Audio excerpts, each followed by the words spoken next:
Bienvenidas y bienvenidos a Salud de la Veracruzana, un podcast de la Secretaría de Salud. En esta ocasión hablaremos de un tema muy importante que ha cobrado relevancia en los últimos días. Se trata de la tosferina, sus cuidados y las medidas para evitar contagios. Salud a la Veracruzana. Salud a la Veracruzana. Salud a la Veracruzana. El podcast de la Secretaría de Salud de Veracruz.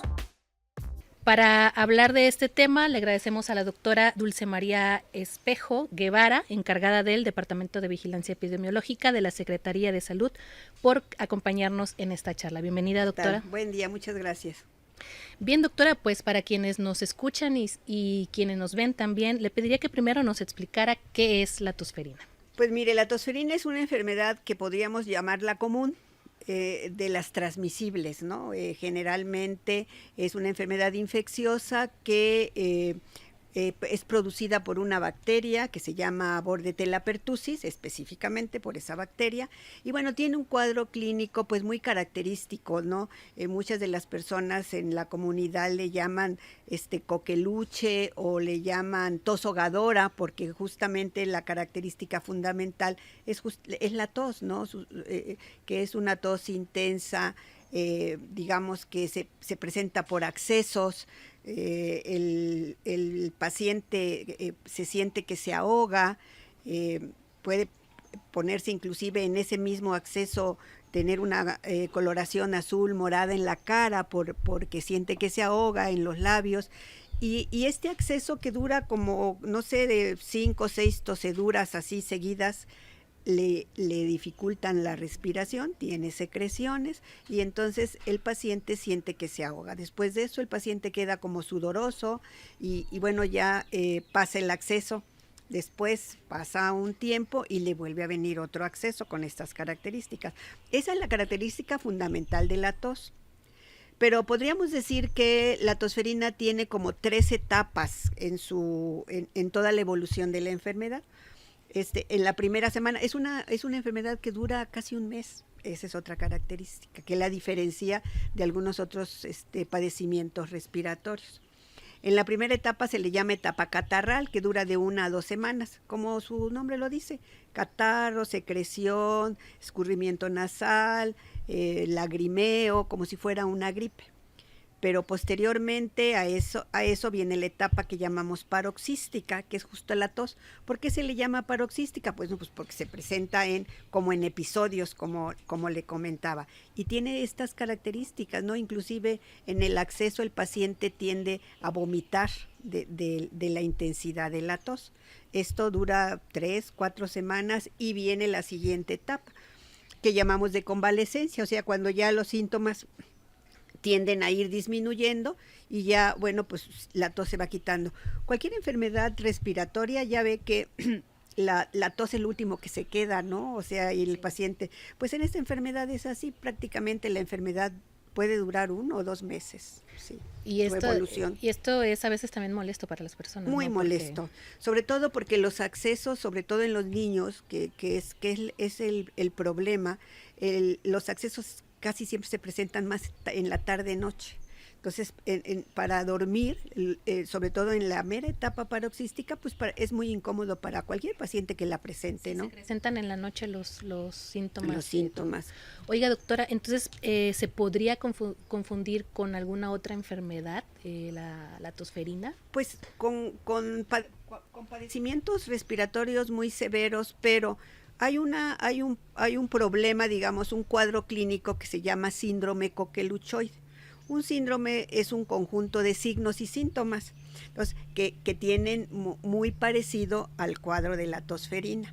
Aquí la diferencia es que puede no ser tan fuerte el síndrome coqueluchoide, pero además tiene otras características, que puede ser producido por diferentes bacterias, a diferencia de la tosferina, que es producida por una bacteria específica, y inclusive por virus, el síndrome coqueluchoide, no necesariamente por una sola bacteria. Entonces sí hay diferencias entre uno y otro, pero en sí el cuadro clínico, o sea, clínicamente, pues pudiera en un momento dado confundirse, sí.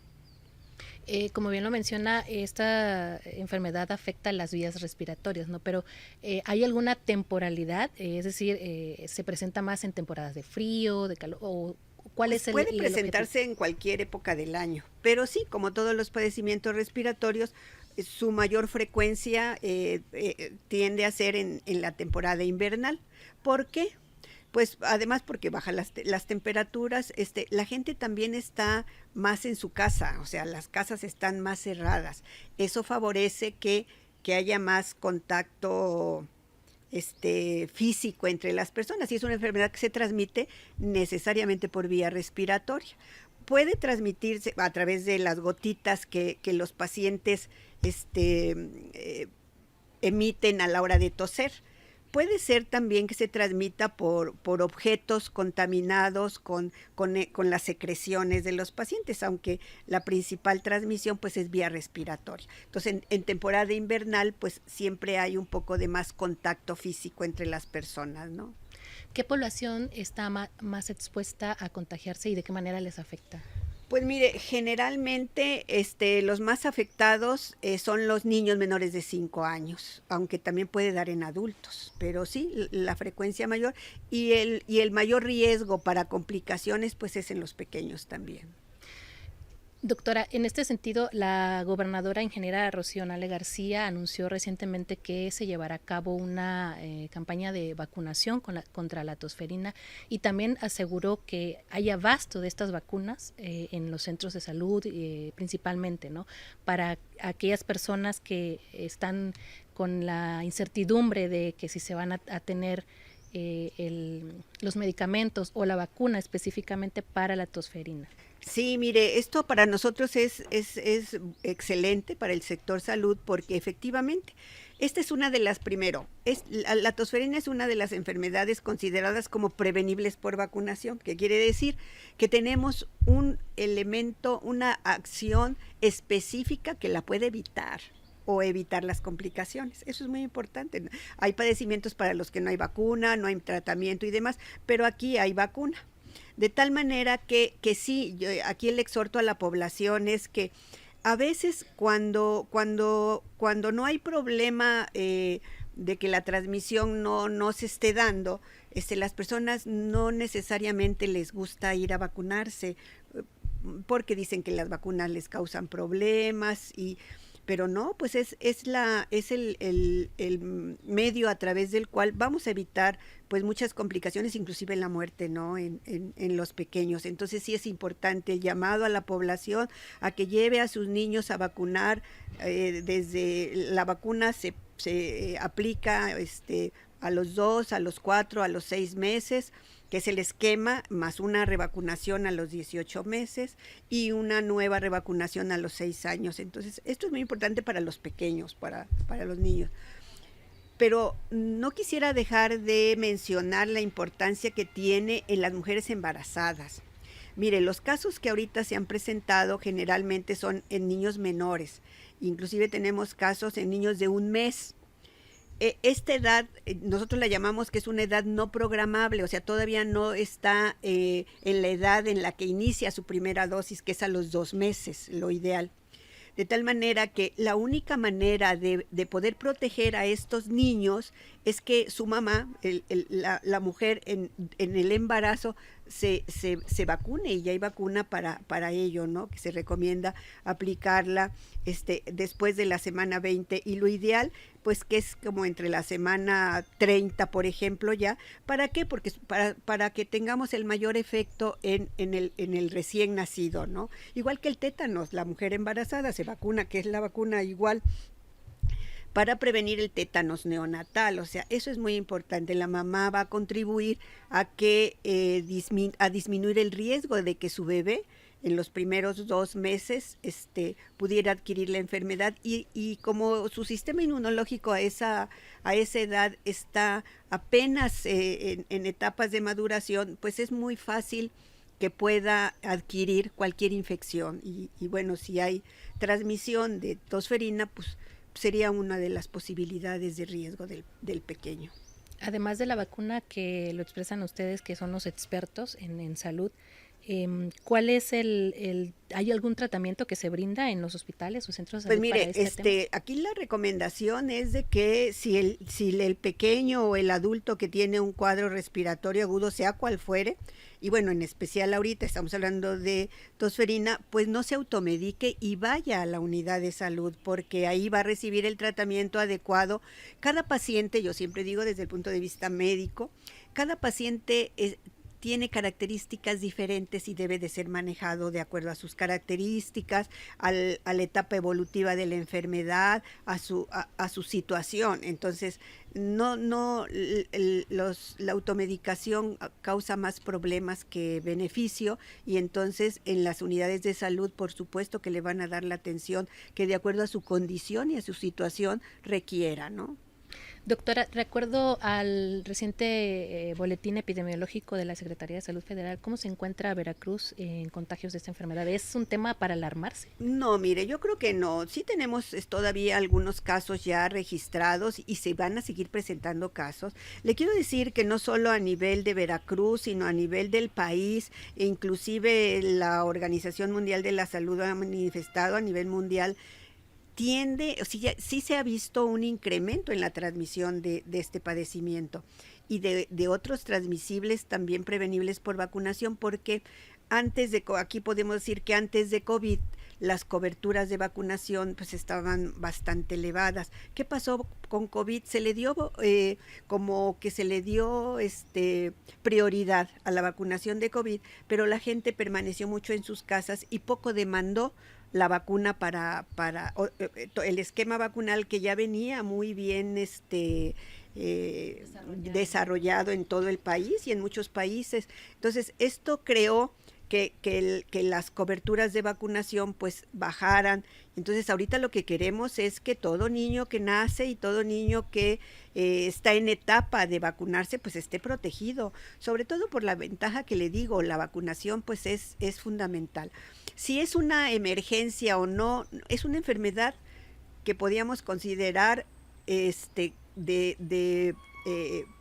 siempre está presente, que puede incrementarse, sí, que la transmisión en todo el país se ve un incremento, sí, que sea de alarma desde mi punto de vista en este momento, no, porque hay mucha población ya vacunada, o sea, debemos de partir de eso. No es una si es verdad que se transmite muy rápidamente, con mucha facilidad, pero hay mucha población ya vacunada, entonces eso nos da cierta confianza en que no debemos subestimarla, debemos atenderla, y por eso el llamado a la población. O sea, a ver, finalmente la única medida que en este momento va a permitir cortar la transmisión es la vacunación, o sea, que la persona que los chicos queden protegidos. Pero hay otra, esto va conjuntamente con otras medidas de prevención, las que hemos dicho para todos los padecimientos respiratorios. O sea, si una persona tiene un cuadro respiratorio, use cubrebocas, lávese las manos. Esas medidas que son las universales para los problemas respiratorios y para otro tipo de problemas, pues son las vigentes. Entonces, que utilizamos durante la pandemia, ¿no? Las mismas que utilizamos para la pandemia. Obviamente los cuidados a los pequeños, pues en el hogar, higiene, no exponerlos a cambios bruscos de temperatura, acudir al médico inmediatamente que presente síntomas respiratorios. Y bueno, yo insisto mucho en la vacunación.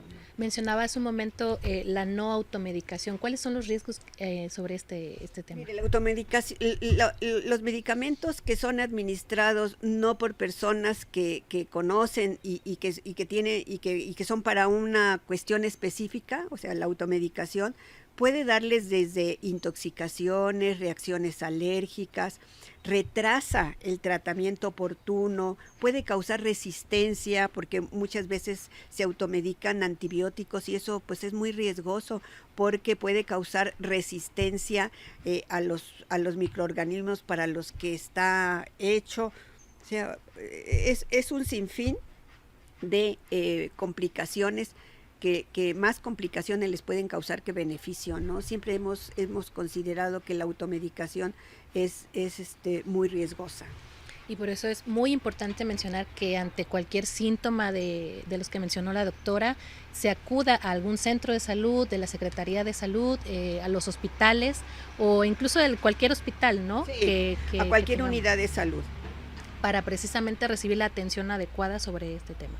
Así. Doctora, a lo largo de esta conversación se ha reiterado que es importante que la población esté al tanto de toda la información que surge alrededor, pero principalmente con fuentes oficiales, ¿no? Sí, sí, porque mire, todo mundo, inclusive yo, en donde vivo a veces salen, comunicados, así entre nosotros, donde pues sí se alarman las personas y tienen razón en alarmarse si no están bien informadas. Yo reitero, la tosferina es una enfermedad transmisible, muy transmisible. Sí tenemos incremento en la transmisión, generalmente en chicos no vacunados o que tienen una dosis. Esa es otra cosa que tal vez quisiera hacer énfasis. Para que quede protegido tiene que tener su esquema completo, que ya dijimos, 2, 3 y 6 meses, y su revacunación a los 18 meses. Eso es un esquema completo. También su revacunación ya a los 6 años, pero este es el esquema completo. Entonces dicen, ya se vacunaron una vez con una dosis, ¿no? Sí, hay niños que dicen, les dio tosferina y tienen ya está vacunado. Sí, pero tienen una dosis o 2 dosis. Tiene que tener su esquema completo. Esto es es una cosa que está probada, o sea, está probado que para que quede realmente protegido tiene que tener sus 3 dosis, su revacunación. Ahora, que si en algunas personas, que es otra cosa que tiene que tener bien claro, si en algunas personas les da a pesar de estar vacunados, pues sí puede ser. Pero aquí como COVID y como influenza, pero aquí es porque, bueno, la principal función de las vacunas sobre todo es evitar las complicaciones y las formas graves. Pero a diferencia de muchas otras vacunas, si tiene su esquema completo, la probabilidad de que quede completamente vacunado, pues sí, es muy alta. Ahora, pues sí, o sea, mucho depende también, no solo de la vacuna, sino también depende del estado de respuesta inmunológica que tenga cada paciente, en pacientes que son inmunodeprimidos o que tienen alguna enfermedad o que tienen su sistema inmunológico por alguna razón un poco, digamos, de poca respuesta. Pues obviamente que la respuesta a las vacunas también va a ser no óptima, y entonces pudieran en un momento dado, aún estando vacunados, pues adquirir la enfermedad, pero quizás con la expectativa corroborada ya con estudios y demás, de que lo importante es que los cuadros pudieran ser más leves y tener la posibilidad menor de tener complicaciones, ¿no? La población más afectada son los pequeños, pero ¿qué hay de los adultos mayores? ¿Hay algún riesgo que ellos también sí, puedan? cualquier persona que o no se vacunó de chico, en ninguna etapa de su vida se vacunó. Esa persona es susceptible como para cualquier enfermedad de las prevenibles por vacunación.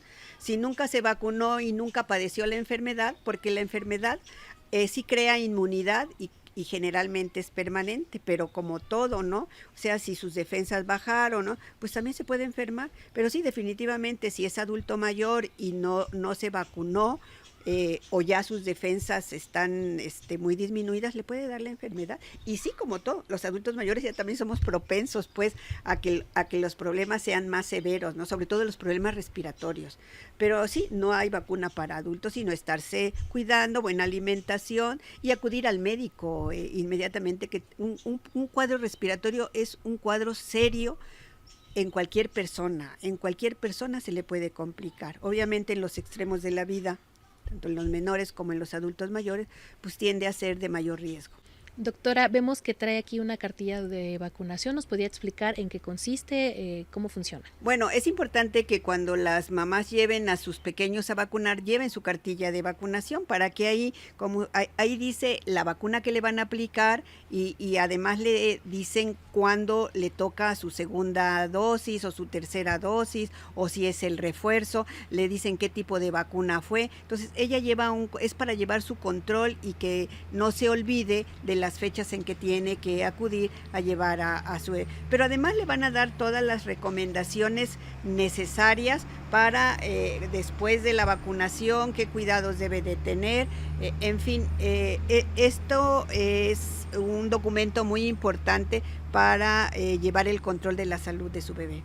Doctora, pues muchas gracias por la información. ¿Algún comentario final para cerrar esta charla que tuviera y que quisiera acompañar? Insisto, que tanto en las medidas de prevención que ya dijimos, use cubrebocas, lávese las manos con agua y jabón o póngase gel, evite cambios bruscos, exponerse a cambios bruscos de temperatura en esta temporada y por supuesto sí considere que la vacunación es una medida que le va a proteger definitivamente de muchos problemas. Pues no me queda más que agradecerle, doctora, la oportunidad que nos da para despejar estas dudas que últimamente han aquejado mucho a la población, ¿no? Que en torno a este padecimiento que se ha surgido últimamente. El objetivo es compartir con la población, con quienes nos escuchan y quienes nos ven, información precisamente de las fuentes oficiales que tenemos en la Secretaría de Salud para despejar todas aquellas dudas en la población y que tengan la seguridad de que la Secretaría de Salud está trabajando, está haciendo lo propio para salvaguardar la seguridad de las y los veracruzanos. Muchas gracias por acompañarnos en esta edición de Salud a la Veracruzana, el podcast de la Secretaría de Salud, y los invitamos a que pues nos sigan en todas las redes sociales para que conozcan esta información y todas las demás que publicamos diariamente. Muchas gracias, nos vemos en la siguiente. Por amor a Veracruz. Gobierno del Estado.